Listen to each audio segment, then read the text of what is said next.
ओमो नमः शिवाय। दोस्तों, कर्क राशि वाले जातकों का इस चैनल पे स्वागत है। इस वीडियो में हम आपको बताने जा रहे हैं कर्क राशि वाले जातकों के लिए साल 2024 में 15 फरवरी से लेकर 29 फरवरी तक का समय किस प्रकार जाने वाला है। फरवरी महीने की इस समयावधि में ग्रहों की गोचरी स्थितियों के आधार पर आपके जीवन में किस प्रकार की स्थिति और संभावनाओं का निर्माण होने वाला है।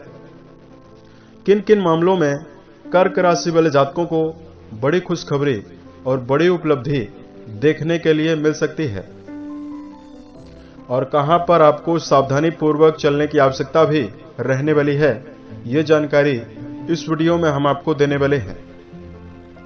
तो यह राशिफल कर्क राशि वाले जातकों के लिए ही बनाया गया है और आपकी चंद्र राशि के ऊपर प्रभावी है और आधारित है, तो आप इसे इसी आधार पर देखें।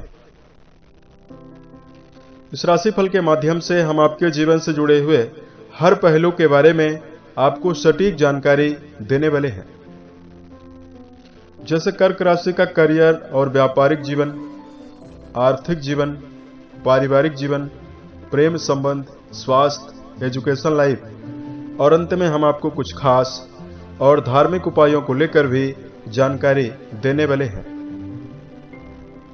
तो कर्क राशि वाले जातकों 15 फरवरी से लेकर 29 फरवरी तक आपके ऊपर ग्रही स्थिति कैसी बनी रहेगी, सबसे पहले तो हम आपको यही जानकारी दे रहे हैं। देखिए, राहु महाराज आपके भाग्य भाव पर, वहीं केतु देव आपके पराक्रम भाव पर इस समयावधि में गोचर करने वाले हैं। देवगुरु बृहस्पति आपके कर्म भाव पर प्रभावी होकर गोचर करने वाले हैं। शनिदेव आपके सप्तम भाव पर, अष्टम भाव पर सूर्य के साथ प्रभावी रहेंगे और शनिदेव अस्त भी रहने वाले हैं। मंगल देव, शुक्र देव और बुध की उपस्थिति आपके सप्तम भाव पर बनी हुई रहने वाली है और 15 फरवरी से लेकर 29 फरवरी के बीच में मंगल जो हैं वो आपके सप्तम भाव पर उच्च के होकर गोचर करने वाले हैं और आपके सप्तम भाव पर एक और राजयोग बन रहा है।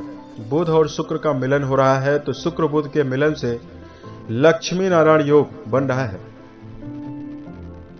तो इस प्रकार की ग्रह स्थिति आपकी कुंडली यानी आपकी राशि के ऊपर बनी हुई रहने वाली है।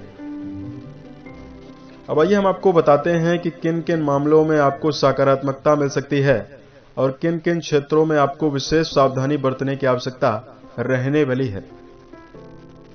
सबसे पहले आपको जानकारी दे रहे हैं करियर और व्यापारिक जीवन के दृष्टिकोण से यह समय आपके जीवन में कैसा जाने वाला है। करियर के दृष्टिकोण से यह समय जो आपके लिए है अनुकूल रहने की संभावना निर्मित कर रहा है। कर्म भाव के स्वामी मंगल उच्चस्थ अवस्था में आपके सप्तम भाव पर विराजित रहेंगे, जिनकी चतुर्थ दृष्टि आपके कर्म भाव पर जाएगी। वहीं आपके कर्म भाव पर देवगुरु बृहस्पति प्रभावी होकर गोचर करने वाले हैं और वर्तमान में आपके ऊपर शनि की ढैया भी चल रही है, तो शनि महाराज अस्त हो चुके हैं। तो शनि का जो प्रभाव है आपके ऊपर दुष्प्रभावों के रूप में ना के बराबर रहेगा। तो आपके जीवन में जो आपका प्रयास है वर्क प्लेस पर अच्छा प्रदर्शन करने के लिए स्थिति बनाने वाला है। नौकरी के क्षेत्र में यदि आप अच्छा प्रमोशन चाहते हैं, नौकरी के क्षेत्र में बदलाव चाहते हैं, तो स्थिति आपके लिए बेहतर बनेगी। कोई व्यापार कर रहे हैं, व्यापारिक जीवन में स्थितियां श्रेष्ठ बनने वाली है। बुध महाराज सूर्य के साथ, मंगल के साथ सप्तम भाव पर मौजूद रहेंगे, तो जो जातक पार्टनरशिप से जुड़ा हुआ व्यापार कर रहे हैं उनको उत्तम लाभ और अच्छी उन्नति की संभावना इस समयावधि में बनने वाली है। कर्क राशि के ऐसे जातक जिनके जीवन में कोई कार्य व्यवसाय नहीं है, यदि आप किसी नवीन कार्य व्यवसाय की तलाश कर रहे हैं, उसके लिए समय बहुत ही अनुकूल और बहुत ही बेहतर रहने वाला है। धन के दृष्टिकोण से यदि आपको जानकारी दिया जाए, देखिए, धन भाव के स्वामी सूर्यदेव आपके अष्टम भाव पर शनि के साथ प्रभावी रहेंगे, जिनकी सप्तम दृष्टि आपके धन भाव पर जाने वाली है।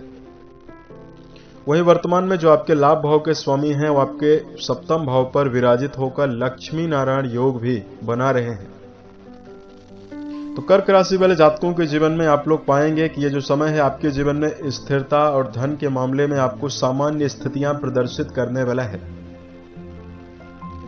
यदि आप प्रयासरत हैं और मेहनत कर रहे हैं तो आर्थिक मामलों में चल रही सभी प्रकार की चुनौतियां आपके जीवन से समाप्त होने वाली है।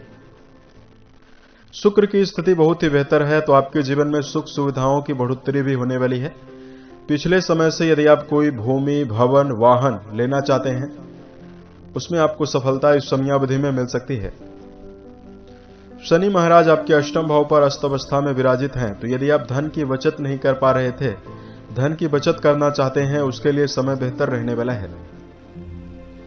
देवगुरु बृहस्पति का संबंध आपके सुख भाव और धन भाव से बनेगा, तो कर्क राशि वाले जातकों के जीवन में नवीन आमदनी के स्रोतों के बढ़ोतरी की संभावना भी दिखाई देने जा रही है। उसके साथ साथ परिवार के दृष्टिकोण से यदि आपको जानकारी दिया जाए तो कर्क राशि वाले जातकों पारिवारिक मामलों के लिए जो समय है वो आपके जीवन में मिला जुला परिणाम देने वाला है। दर्शकों, आपके द्वितीय भाव पर मंगल और देवगुरु दोनों शुभ ग्रहों की प्रबल शुभ दृष्टियां पड़ने वाली है। तो सबसे पहले तो पारिवारिक जीवन में चल रहा अशांति या सुखों की कमी, या आपके जीवन में परिवार में यदि कोई विवाद चल रहा है, वो आसानी से आपके जीवन से दूर होने वाला है। हालांकि केतु महाराज आपके पराक्रम भाव पर विराजित हैं, तो इस समयावधि में पारिवारिक जीवन में आपको आध्यात्मिकता जरूर बनाकर चलना चाहिए। अन्यथा राहु केतु का दुष्प्रभाव आपके पिता के स्वास्थ्य को चुनौतियां दे सकता है। पारिवारिक जीवन में एक और पुनः उत्साह की वृद्धि और पारिवारिक जीवन में उत्साह इस समयावधि में आसानी से आपको देखने के लिए मिलने वाला है। प्रेम और वैवाहिक जीवन के दृष्टिकोण से यदि आपको जानकारी दिया जाए, पंचम भाव के स्वामी जो होते हैं मंगल माने जाते हैं। प्रेम भाव के स्वामी मंगल हैं, जो इस समयावधि में यानी 15 से लेकर 29 फरवरी के बीच में मंगल आपके सप्तम भाव पर विराजित हैं। समय जो आपके लिए है प्रेम जीवन में उत्साह से भरा हुआ रहेगा। कर्क राशि वाले जातकों को इस समयावधि में उत्साह के बढ़ने से मन में प्रसन्नता भी आपके जीवन में बढ़ेगी। प्रेम जीवन में भावनात्मक जुड़ाव काफी ज्यादा बढ़ सकता है। वैवाहिक जीवन के दृष्टिकोण से यदि आपको जानकारी दिया जाए, कुंडली का सप्तम भाव वैवाहिक जीवन के लिए जिम्मेदार माना गया है। और दर्शकों, जो सप्तम भाव है, सप्तम भाव कई शुभ ग्रहों के द्वारा आपकी राशि में इस समयावधि में प्रभावित हो रहा है। तो वर्तमान में आपके जीवन में संबंधों में सुधार मिलेगा और वैवाहिक जीवन में आपको स्थिरता आसानी से मिलेगी। वैवाहिक जीवन में जीवन साथी का भी भरपूर सहयोग आसानी से देखने के लिए मिल सकता है। वैवाहिक जीवन में संबंधों में आप खुलकर अपनी भावनाओं को व्यक्त करेंगे। नजदीकियां और प्रेम संबंध आपके लिए काफी बेहतर रहेगा। वर्तमान में आपके वैवाहिक भाव के स्वामी शनिदेव अस्त अवस्था में चल रहे हैं, तो आपके जीवन में यह समय काफी निर्णायक रहेगा और काफी शुभ प्रभाव आपको देने वाला है। और कर्क राशि के संतान के लिए भी समय बेहतर है। संतान की उन्नति के लिए समय बेहतर रहने वाला है।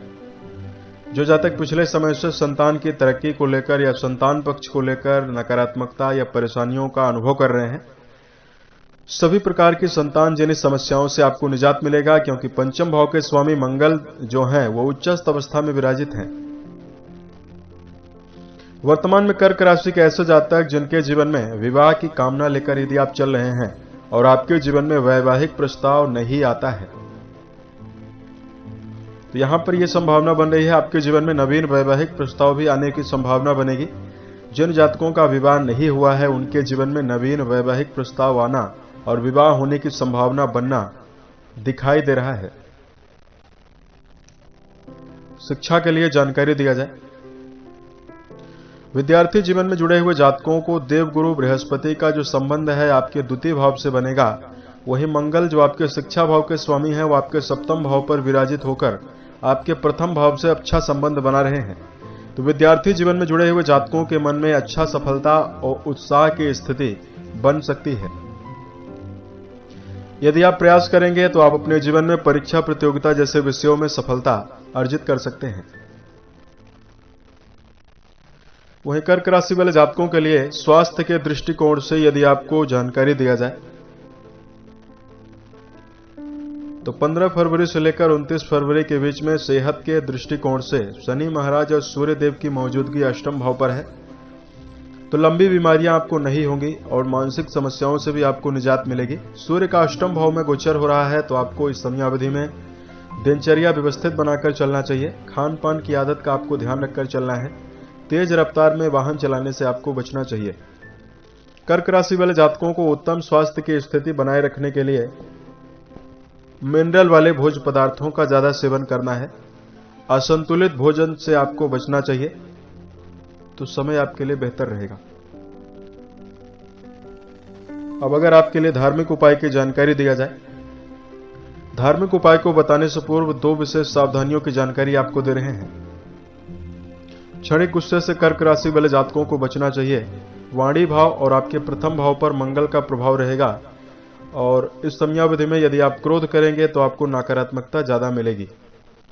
दूसरा, कर्क राशि वाले जातकों को ओवर कॉन्फिडेंस से भी बचना चाहिए। व्यक्तिगत जीवन में यदि आपको कोई अच्छा अनुभव दे रहा है, सही राय दे रहा है, उसको आप अपने जीवन में जरूर इन्वॉल्व करने का प्रयास यदि करेंगे तो समय आपके लिए बेहतर रहेगा। सुंदरकांड और हनुमान चालीसा का पाठ करना बेहतर रहेगा। धार्मिक दृष्टिकोण से रोजाना मेडिटेशन करना भी आपके लिए बेहतर रहने वाला है। कर्क राशि के जातकों को वर्तमान में इस समयावधि में चूंकि शनिदेव अस्तवस्था में चल रहे हैं, तो इस समय का भरपूर उपयोग करना चाहिए। आपके लिए बेहतर समय की सौगातें और अच्छे समय की स्थिति बनी हुई है। यदि आपके जीवन में किसी प्रकार की समस्या चल रही हो तो आप हमें जरूर बताएं। प्रत्युत्तर या अन्य वीडियोज के माध्यम से हम उसका समाधान करेंगे। ओम नमः शिवाय।